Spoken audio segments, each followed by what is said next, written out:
The chair of the powerful Parliamentary Crime and Corruption Committee of State Parliament has urged the government to introduce legislation to fix the laws governing or controlling the powers of the CCC. In September, you may recall, the High Court overturned the established practice of the Crime and Corruption Commission in Queensland in publishing reports of decisions they made. And to the shock of many in the legal community, and for that matter State Parliament, the High Court ruled the Crime and Corruption Commission here cannot publicly release its investigation reports. Bruce Barber, the Chief Executive of the Crime and Corruption Commission, went to Parliament and asked the government to urgently fix the problem by legislation. Now, the state government is yet to announce what it intends to do in the wake of the High Court ruling, but I spoke to Jon Krause. Jon Krause is the LNP member for Scenic Rim. He also is the chair of the Parliamentary Crime and Corruption Committee. And I asked him, given the High Court's decision, is the CCC currently a workable, functioning unit in Queensland today? The CCC has been doing a lot of work over the last couple of years to make changes to the way it operates, and that sprung out of a number of inquiries, two undertaken by the PCCC, the committee I chair, and also the Commission of Inquiry into the CCC, which was chaired by Mr Fitzgerald in 2022. A lot of recommendations flowed out of that, and they've been working around putting them into practice.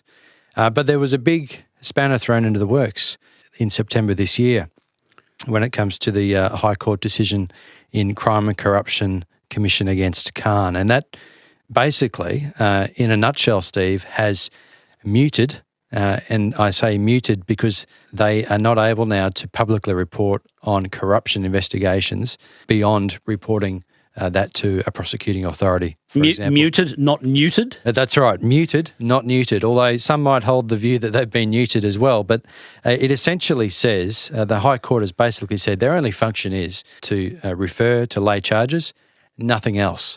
And that's got serious consequences, Steve, because that's not what Queenslanders have expected over the last 30-odd years from the CCC and their predecessors. Well, the High Court has, in effect, completely overturned the Crime and Corruption Commission's reason for being since 1989. That's, in essence, what they've done. They've interpreted the legislation, and I don't argue with the High Court.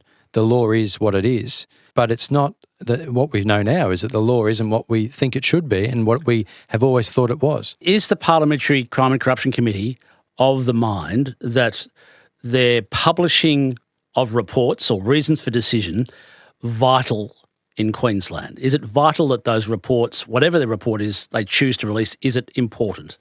It's important that we have a corruption-fighting body that is able to publicly report on their investigations. And at the moment, because of the High Court decision, they have been They've basically stopped. been muzzled from doing that. All right. And for example, we wouldn't have heard about the fake Tahitian Prince report, which was an embezzling of $16.69 million by the fake Tahitian Prince back in the Bligh years. That's the type of... no criminal charges came out of that, I don't think, but we wouldn't have even heard about it if this decision had been in place then. And that's why yesterday I took the opportunity to call out the government for the delays in actually fixing this situation. Now, earlier this year, Mr Bruce Barber, the chairman of the Crime and Corruption Commission, went to Parliament, I think appeared before your committee, and said this needs to be fixed as a matter of urgency. Has that happened? Not at all, Steve. Why not? Well, you have to ask the government that, but I can tell you that he did call for urgent legislative reform because it's always been their understanding, both he and all the chairs before him, that they were able to publicly report on corruption investigations. And indeed, it's my understanding that's what sprung out of the Fitzgerald inquiry in 1988-89. That's what Mike Ahern back then legislated for the CJC. Even if charges weren't coming out of it, if the CJC or the CCC now thought that there should be a report because it's important to lay these things out for transparency and openness for Queenslanders, then they should be able to do that. That's their decision. But the High Court's put a stop to that, and that's why the government needs to legislate to fix it. Is there anything preventing it? No, I don't believe so. We live in a system, Steve, where the Parliament is supreme, and there were no indications in the High Court's decision that they couldn't fix it through legislation. They just haven't. And I know I said it was September, but really they've known about this issue since August 2022. That's 15 months ago when the Queensland Court of Appeal put a stop to the CCC publicly reporting anything. It's not a surprise to them. I thought they would have been able to get their act together and get some legislation in the House to fix it by now. My guest is Jon Krause. Jon Krause is the LNP member for Scenic Rim. He's also the chair of the very powerful Committee of Parliament, the PCCC. It's the Parliamentary Committee of the Crime and Corruption Commission. This is ABC Radio Brisbane. Mr. Barber, the chairman of the Crime and Corruption Commission, went to your committee and said he thinks that they need the legislation to be able to be retrospective. In other words, to go back in time so that they can release reports that have already been completed or finished. Does the Parliamentary Oversight Committee agree with that? That's an opinion held by the CCC, and it's a matter of public record, and Mr. Barber and my committee have addressed this on a number of occasions. It's a matter of public record. You've got the Peter Khan report, which was the subject of the High Court decision. It's a report they have prepared, but they haven't been able to publish that because of the litigation that went on. There's also another report that they, I understand, has also been referred to in proceedings, which they haven't been able to publish because of this litigation. It relates to the former member for South Brisbane, Jackie Trad.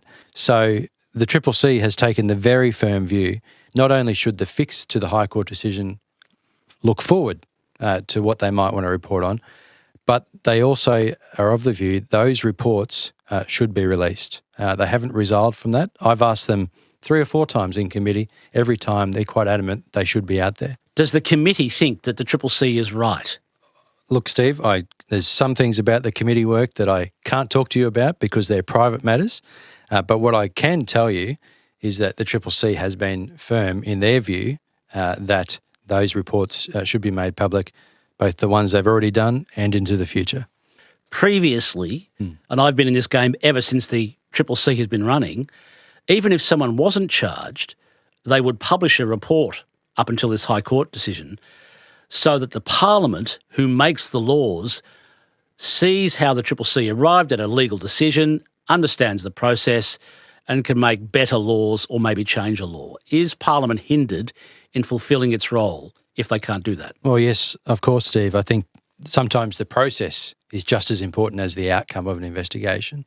And also for people who are exonerated, who don't have charges laid against them, it's important that people know that, particularly if there's knowledge that they were referred to the CCC in the first place. Having it put out there that nothing's happened is important for people to be cleared, for want of a better word. So Parliament's flying blind, really, what you're telling me. In terms of Crime and Corruption Commission matters, if the Parliament can't be told why the CCC arrived at a decision, whether or not someone was prosecuted, Parliament doesn't have all the relevant information to make a good decision. Well, I think put Parliament to the side, Steve. It's the people of Queensland who don't get to see the outcomes of these investigations. You tabled the annual report of the Parliamentary Crime and Corruption Committee yesterday. You expressed the committee's concern about the situation. Has the government indicated they're going to do anything about it this sitting of Parliament, which I think is this is the last one for this year, this week? I just want to be clear, Steve. The statements I made about the oversight of the CCC and the government's inaction are my views. I made it in the context of tabling that annual report because our role is monitoring and oversight, and so the legislation that governs the CCC is part of my role as chair. This is an issue that needs to be addressed as a matter of urgency. Bruce Barber himself has said that. There's one more sitting week after this one, and if the government wants to fix it, I have no doubt they can get the legislation together to do it. It's just a matter of them having the will to do it and to put the CCC back into the place that Queensland is expected to be an impartial, fair corruption watchdog that is able to publicly report so that Queenslanders have faith that their public institutions are not being have corruption within them. But also, if people are subject to any accusations, they can be cleared through that public reporting process. At the moment, they can do none of that. And that's not what Queenslanders expect, and the government needs to fix it through legislation. What's the Crime and Corruption Commission doing at the moment, now that it's muted, if not neutered?